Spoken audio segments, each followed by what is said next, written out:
So hello everyone, welcome back to my channel. In this video, we will go over how to fix Facebook Marketplace isn't available in your region. So now let's begin. Here, we're gonna be trying different kinds of ways to fix this problem. So the first thing we wanna try is to try to check if you've passed the Marketplace eligibility and age restriction. So to do this, open our Facebook app and go to settings. Then after that, click on Account Center.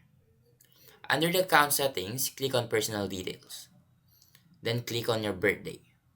Make sure that you are 18 or above.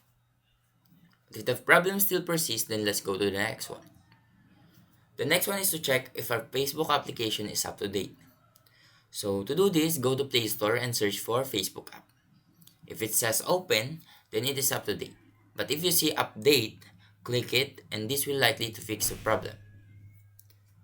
But if the problem still persists, another way is to clear Facebook cache. So to do this, go to Facebook menu again and then find the browser in the preferences section. Click on clear and this will fix the problem.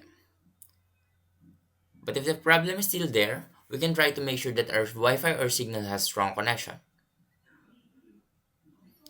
So next one, what we can do now is report technical problem, if the problem is still there. And to do this, go to menu and go to help and support section. Then click on report a problem. Here click on marketplace, then tell the problem. And that's how to fix Facebook Marketplace isn't available. And that's everything for this video. If this helped, please leave a like and subscribe.